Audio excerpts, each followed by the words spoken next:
excited for 2025. I mean, I think Yes. a lot of people are feeling it in their pocketbook right now, right? But Mhm. I actually had a rather good year. And so what that Yeah. tells me is, look, if you have the grit and you can pivot, you're going to Yes. make money.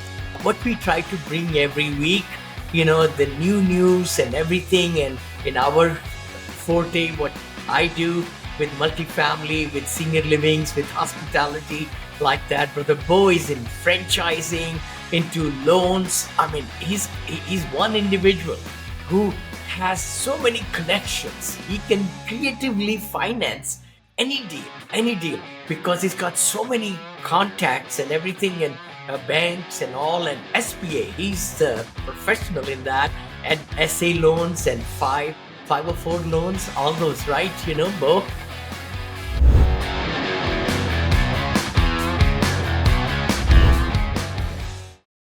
Hi there, friends. This is Vinny and Beau, your friends Vinny and Beau Show. We come to you every Friday, 9 a.m., 9 a.m. Pacific, 12 noon Eastern time. How are you, Beau? How is the baby? And he's growing. I know I saw pictures with Bray and you, family portraits, and I know I loved the one for Halloween, brother. That was a great costume and everything. How are ya?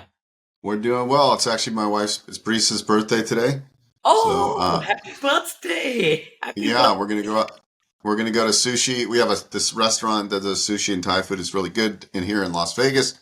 We're gonna Yes. do that for dinner with my parents, and yeah, it's been good. Um, and excited for 2025. I mean, I think a Yes. lot of people are feeling it in their pocketbook right now, right? But Mhm. I actually had a rather good year. And so what Yeah. that tells me is, look, if you have the grit and you can pivot, you're going to Yes. make money.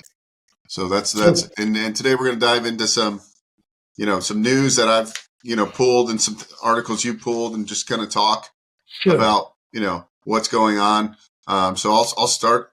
Um, Please. Commercial real estate loans redefaults have surged to the highest levels in the decade, with 90% increase compared to 2023. This Mhm. rise is largely attributed to the extend and pretend strategy, where lenders modify and extend loans in hope for future rate cuts to facilitate the refinancing. In 2024, loan modifications had reached approximately 22 billion, surpassing the 16.8 billion in 2023. Mhm. Despite these efforts, many borrowers are redefaulting, indicating that such strategies may only delay the inevitable, I can't say that word right, Yes. Yes. defaults, right? Mhm. And so that's probably accurate. So the Yeah. question is, will rates come down after January, right? And so will the rates start? Will they put pressure to drop rates? Will that actually happen? I don't know, with the tariffs and things. Um, so if that doesn't happen, these commercial properties aren't going to be able to refinance. The loans aren't going to size, right? And so we could see a surge in defaults. You're so right about it. I know in multifamily, I keep the pulse on that side. And there are people who are selling their assets in certain very good markets at 28% off, 20 to 30% off, 28 to 30. I saw somebody just told me that somebody is buying a lot in Houston. That's interesting. I used to have 16 assets over there. I sold them at good price and everything, but maybe it's time to come back in there. I know some properties, whoever bought higher, and I also bought one higher, we have to give concessions. As a matter of fact, I was in the management meeting. So I think you have to be careful how much you are paying for it, of course, what percentage of the replacement cost, and is it cash flowing, or how long can you carry, because the notes are coming due. If you get the equity of the investors 50% even, right, then you get some hard money lender to come in to close the deal. But then when are you going to refinance? Just like you said, tariffs with new government, Trump and all, what will happen to inflation? See, that's where I'm worried about. I think we hike the interest rates to cut down the inflation. We are close to 2.3 or something. But what will happen after the new administration comes in? So it's nobody's got a crystal ball. It's just something. I know the starts are down, and I was just reading another news that in the metro area, Fort Worth, Dallas, and Austin, everywhere, lots of 440,000 new units, apartment units are coming on the market.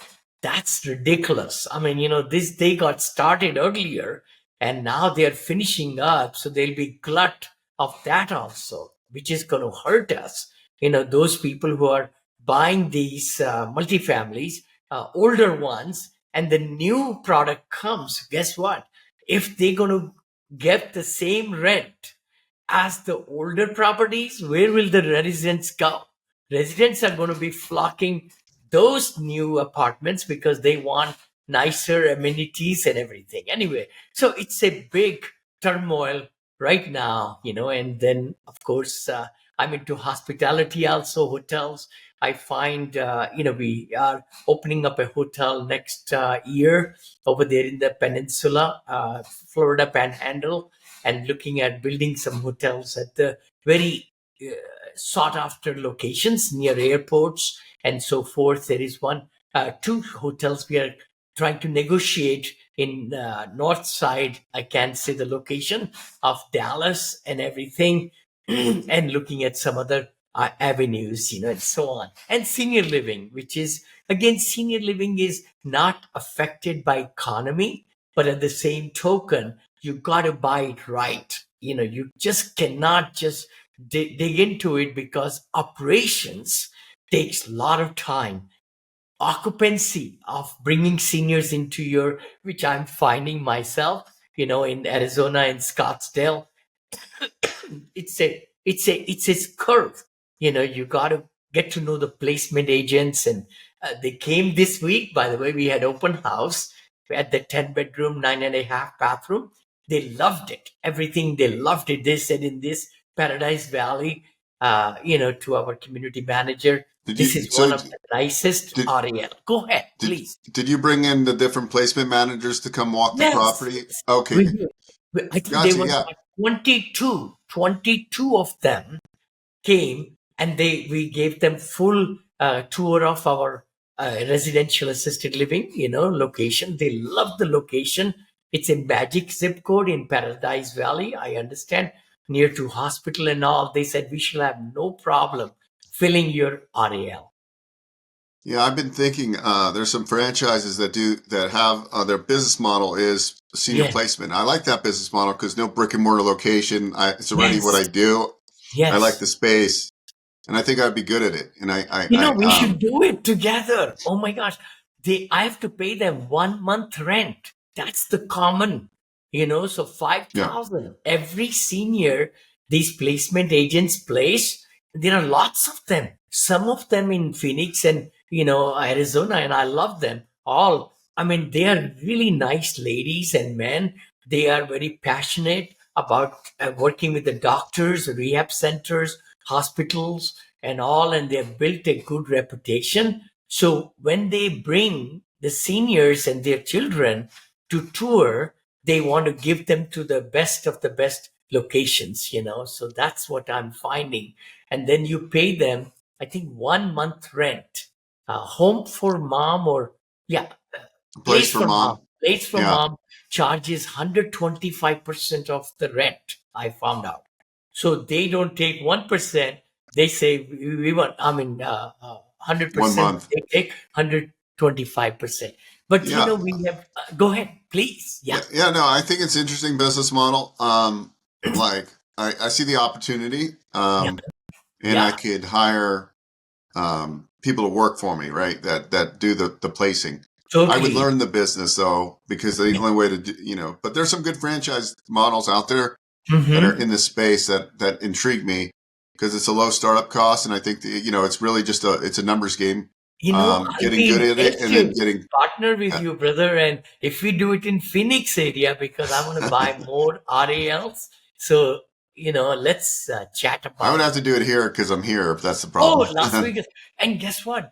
In our class this Wednesday, my students brought some statistics. Las Vegas is one of the top locations for seniors retiring and Yeah, for assisted senior living residential. It showed up on the top. Wow. Of course, yeah, we got. Mississippi showed up too. Mississippi is a more affordable and things Yeah, like that, Alabama. But Las Vegas was up there. Yeah. Sorry. I think Las Vegas, Warner Brothers, for example, is doing a huge movie studio out here in partnership with UNLV, the university. Uh-huh. I've always been pro growth in Las Vegas, and I think this is going to continue because you're going to get all the Southern California people, Northern California. They're either going to go to Yes. Arizona or they're going to come here because of the dry heat, Mm-hmm. and the lifestyle. I like that. So I would definitely, I definitely want to branch out in 2025. I mean, my other businesses are thriving, but I also want to start building a bigger ecosystem. Yes. And I think whatever venture I do, I know if I put my head into it, I'd be successful. Totally, Um, totally. yeah, And yeah. we So could, since we come out this show, please, anybody who is interested in senior living space, please reach out to Bo or I.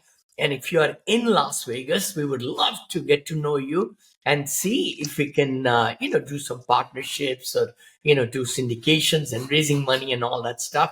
But the key factor, I also find there are 5 more hotels coming.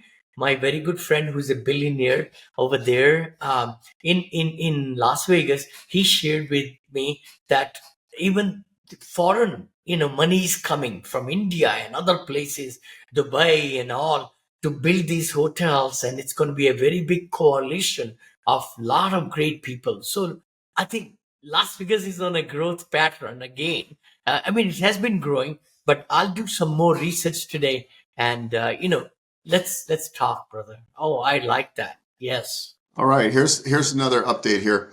The Federal Reserve latest supervision reports reveals the large U.S. banks are experiencing an 11% delinquency rate on office loans, which is expected, the Hmm. highest since 2014. The surge is attributed to the ongoing impact of remote work and declining commercial real estate values.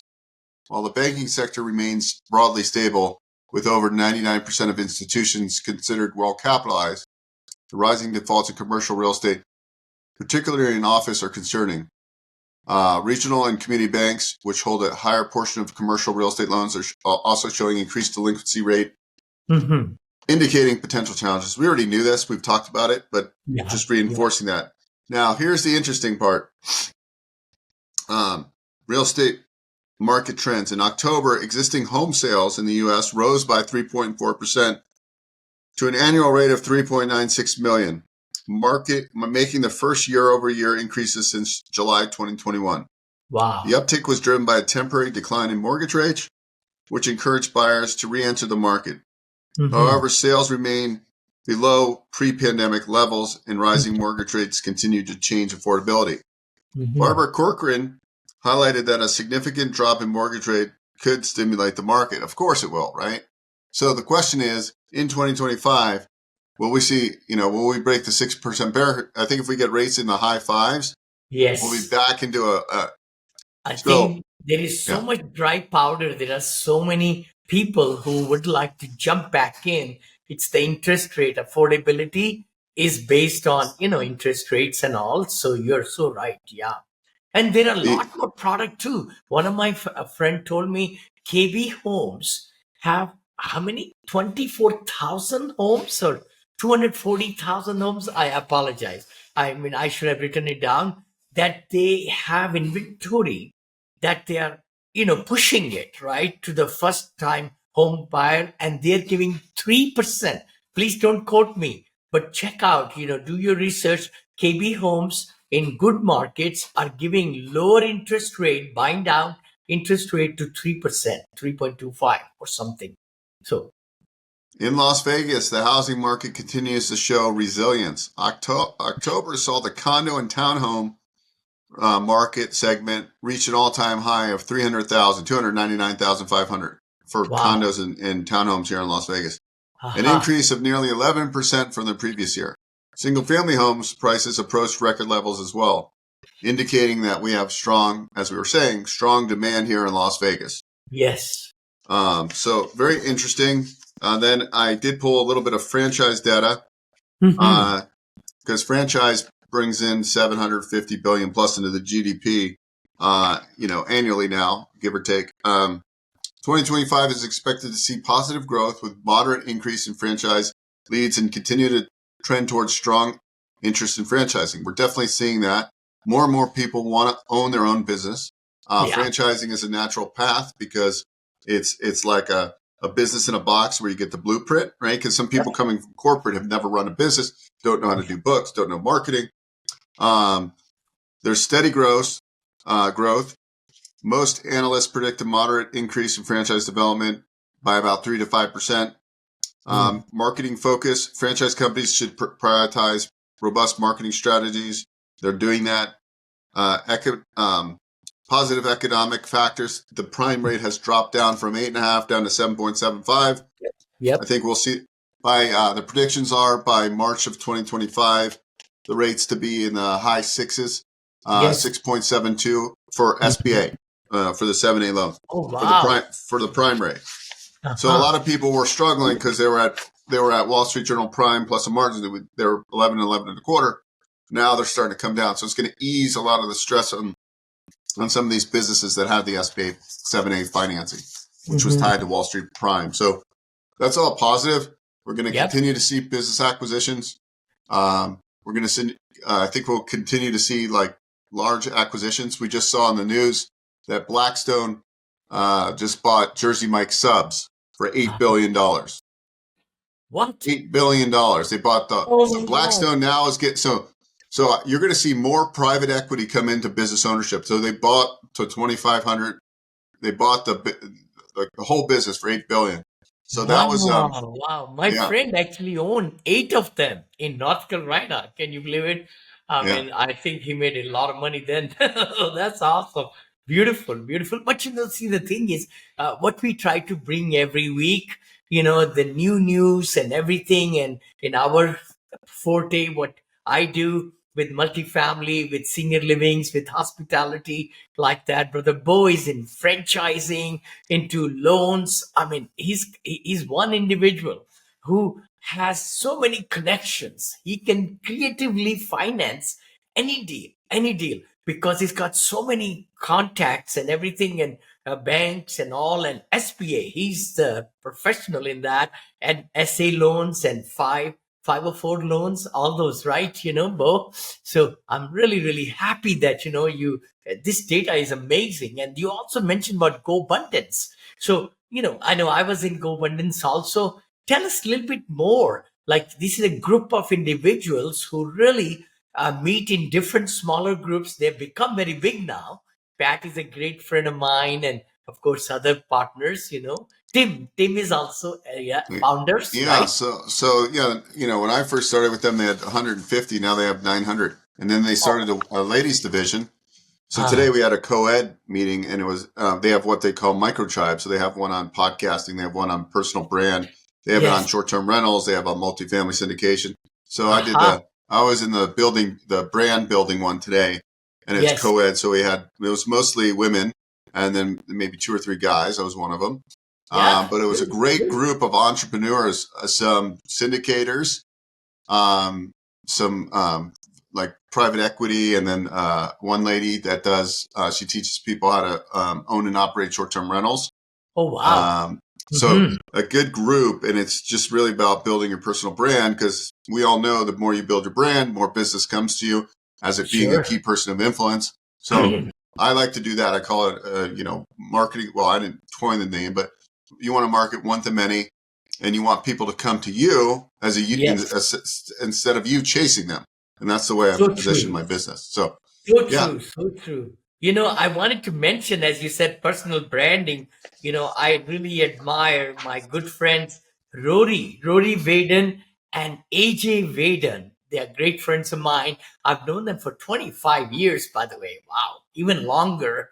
And they have just Rory wrote two top sellers on New York list, and he's been one of the top person. And I've been texting him and all. Their company's name is Brand Builder buildersgroup.com, brandbuildersgroup.com, just as a little, to give them a shout out. And they really do fabulous job. They have been working with very big names, influencers also, and they have a very simple program too. I went through their demo so that, if anybody's looking to really promote your brand, reach out to them. Rory and AJ Waden. Yeah, I Just actually Google them. before I didn't realize that you had a personal relationship with them, and I had one day I'd stumbled onto Rory's book and I Yeah, listened to it, and then I started following him on social media. I love his, he's great. He is he's really great. top notch. Yeah, He he's is. He really is very straightforward, both Rory and AJ. And, I just brought them up today because you were mentioning about personal branding, and they have done extremely, extremely well. And they are straight people. They are clean people from Nashville, Tennessee. That's where my old company was when I, sold books and encyclopedias door to door. Then I did fundraising, consulting, and motivation speaking, and, presentations and all. So I've kind of known them from that, long time back. So they're great people. Hey, what a show, Bo. Thanks for again, and we'll see you next week. I know Thanksgiving is next week, so have a great Turkey Day, guys. Oh, by the way, I don't know if this will come out about after Thanksgiving because we record now 1 week earlier, have our editors put some jibes into it, and then we publish it in podcast and reels and cuts and so forth like that. But we want to thank you, everybody who's following us. And if you like the content, please share, comment, and pass on this episode to other people. God bless you, and we really value your friendship. And if we can be of any help, Bo and I, please reach out to us. And happy Thanksgiving. Hope you had a great one. see you guys. Have a great Thanksgiving.